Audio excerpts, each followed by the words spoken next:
નમસ્કાર મિત્રો, સ્વાગત છે આપનું આજે 4 માર્ચ 2026ના કરંટ અફેર્સના વિડીયોમાં। મિત્રો, આજના તમામ મુદ્દાઓ તમામ પ્રશ્નો સ્પર્ધાત્મક પરીક્ષાઓ જેવી કે GPSC, UPSC, SSC, bank, police, તલાટી, ક્લાર્ક અને અન્ય પરીક્ષાઓ માટે ખૂબ જ મહત્વપૂર્ણ છે। તેથી વિડીયો અંત સુધી જરૂર જુઓ અને નોંધ લેતા રહો। વિડીયો પસંદ આવે તો લાઇક કરો, મિત્રો સાથે શેર કરો અને આવી જ રોજની કરંટ અફેર્સ માટે ચેનલને સબસ્ક્રાઈબ કરવાનું ભૂલશો નહીં। તો શરૂઆત કરીએ આજના પ્રશ્નની। તાજેતરમાં આંતરરાષ્ટ્રીય મહિલા દિવસ ક્યારે ઉજવવામાં આવે છે?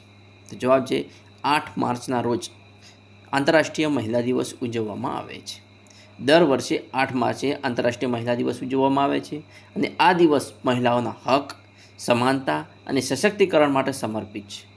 વિશ્વભરમાં વિવિધ કાર્યક્રમો અને અભિયાનો યોજાય છે 8 માર્ચના રોજ। જોઈએ નેક્સ્ટ કે તાજેતરમાં ભારત અને કયા દેશ વચ્ચે સંયુક્ત સૈન્ય અભ્યાસ ધર્મ ગાર્ડિયન યોજાયો? તો જવાબ છે ભારત અને જાપાન વચ્ચે। ભારત અને જાપાન વચ્ચે ધર્મ ગાર્ડિયન નામનો સંયુક્ત સૈન્ય અભ્યાસ આયોજિત થાય છે અને આ અભ્યાસનો હેતુ બંને દેશોની સેનાઓ વચ્ચે સહકાર, તાલમેલ અને આતંકવાદ વિરોધી કામગીરીમાં કુશળતા વધારવાનો છે। જોઈએ આગળનો પ્રશ્ન કે વિશ્વ વન્યજીવ દિવસ ક્યારે ઉજવવામાં આવે છે? તો જવાબ છે 3 માર્ચ। દર વર્ષે 3 માર્ચે વિશ્વ વન્યજીવ દિવસ ઉજવાય છે અને આ દિવસનો મુખ્ય ઉદ્દેશ વન્ય પ્રાણી અને વનસ્પતિના સંરક્ષણ અંગે જાગૃતિ લાવવાનો છે। જોઈએ આગળના પ્રશ્નો કે તાજેતરમાં ઇસરો દ્વારા કયું મિશન લોન્ચ કરવામાં આવ્યું છે? તો જવાબ છે ગગનયાન મિશન। ઇસરો દ્વારા ગગનયાન મિશન અંતર્ગત માનવને અંતરિક્ષમાં મોકલવા માટે તૈયારી ચાલી રહી છે। પરીક્ષણ તબક્કામાં ક્રૂ મોડ્યુલ અને સુરક્ષા પ્રણાલીની ચકાસણી કરવામાં આવે છે। જોઈએ આગળ નેક્સ્ટ પ્રશ્ન તાજેતરમાં કયા રાજ્યે માઇક્રો ફાઇનાન્સ સંસ્થાઓ માટે કાયદો પસાર કર્યો છે? તો જવાબ છે કર્ણાટક। કર્ણાટક સરકારે માઇક્રો ફાઇનાન્સ સંસ્થાઓની મનમાની અને ઊંચા વ્યાજ દરને નિયંત્રિત કરવા માટે ખાસ કાયદો પસાર કર્યો છે। તેનો હેતુ ગરીબ અને નાના ઉદ્યોગકારોને સુરક્ષા આપવાનો છે। જોઈએ આગળનો પ્રશ્ન કે ભારતના વર્તમાન રાષ્ટ્રપતિ કોણ છે? ભારતના વર્તમાન રાષ્ટ્રપતિ કોણ છે? તો જવાબ છે દ્રૌપદી મુર્મુ। દ્રૌપદી મુર્મુ ભારતના 15મા રાષ્ટ્રપતિ છે અને તેઓ ભારતની પ્રથમ આદિવાસી મહિલા રાષ્ટ્રપતિ પણ છે અને 25 જુલાઈ 2022થી પદ પર કાર્યરત છે। જોઈએ પ્રશ્ન નંબર આગળ કે તાજેતરમાં આરબીઆઈએ રેપો રેટ કેટલા ટકા પર સ્થિર રાખ્યો છે? તો જવાબ છે 6.50%।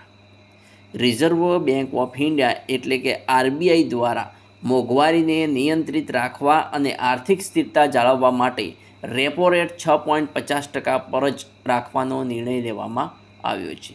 રેપો રેટ એ દર છે જેના પર આરબીઆઈ બેંકોને લોન આપે છે।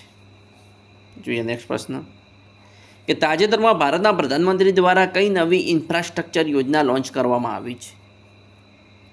તો જવાબ છે પીએમ ગતિ શક્તિ યોજના।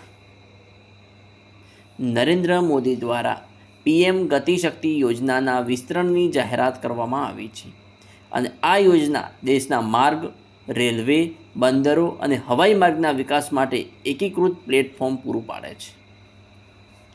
જોઈએ નેક્સ્ટ કે વિશ્વ બેંકના તાજેતરના અહેવાલ મુજબ ભારતની આર્થિક વૃદ્ધિ દર કેટલા ટકા રહેવાની શક્યતા દર્શાવવામાં આવી છે?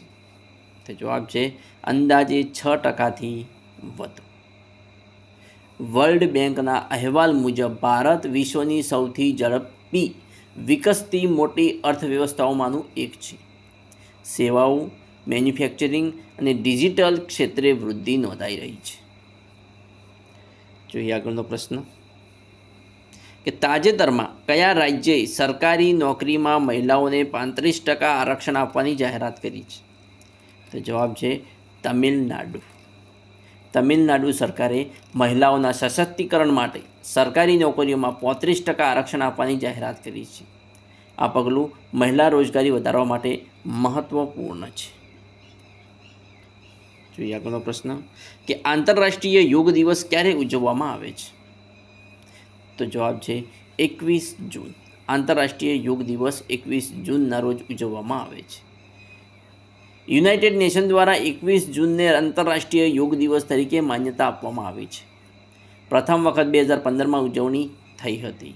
શાની? આંતરરાષ્ટ્રીય યોગ દિવસની પ્રથમ ઉજવણી ક્યારે થઈ હતી? તો આંતરરાષ્ટ્રીય યોગ દિવસની પ્રથમ